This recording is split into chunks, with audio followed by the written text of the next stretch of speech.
Méditation du 7 avril. Exalter l'Éternel. Que ceux qui aiment ton salut disent sans cesse « Exalté soit l'Éternel ». Psaume 40, le verset 17. En tant que témoins du Christ, nous devons dire ce que nous savons, ce que nous avons vu, entendu et expérimenté. Si nous suivons Jésus pas à pas, nous aurons quelque chose d'approprié à dire concernant la manière dont il nous conduit. Nous pouvons dire comment nous avons mis ses promesses à l'épreuve et vu qu'elles étaient vraies. Nous pouvons témoigner de ce que nous avons appris de la grâce du Christ. Voilà le témoignage demandé par le Seigneur, le témoignage dont l'absence laisse le monde en perdition. Extrait du livre Jésus-Christ au chapitre 35 à la page 299. Il désire que toutes les familles qui se préparent à vivre dans la demeure éternelle lui rendent gloire pour les riches trésors de sa grâce. Si à la maison, les enfants étaient éduqués et entraînés à être reconnaissants envers Dieu pour toute bonne chose, la grâce céleste se manifesterait dans chaque famille. La joie régnerait dans toutes les familles et issue de tels foyers, la jeunesse emporterait avec elle à l'école ou à l'église le respect et la révérence. Toute bénédiction temporelle serait reçue avec reconnaissance et toute bénédiction spirituelle serait doublement précieuse puisque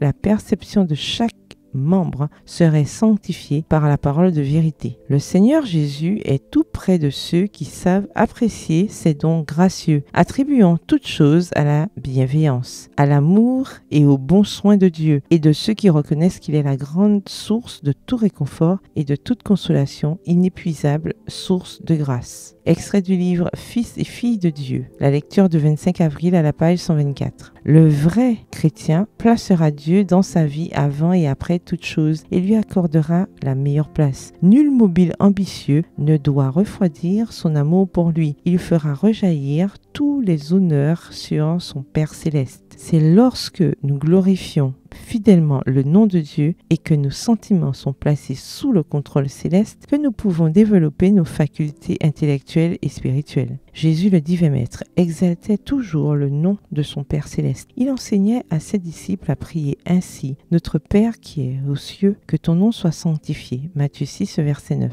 Et il ne devait pas oublier de confesser: C'est à toi qu'appartiennent le règne, la puissance et la gloire. Extrait du livre Prophètes et rois au chapitre 4 à la page 46. Bonne soirée, que l'Éternel vous bénisse.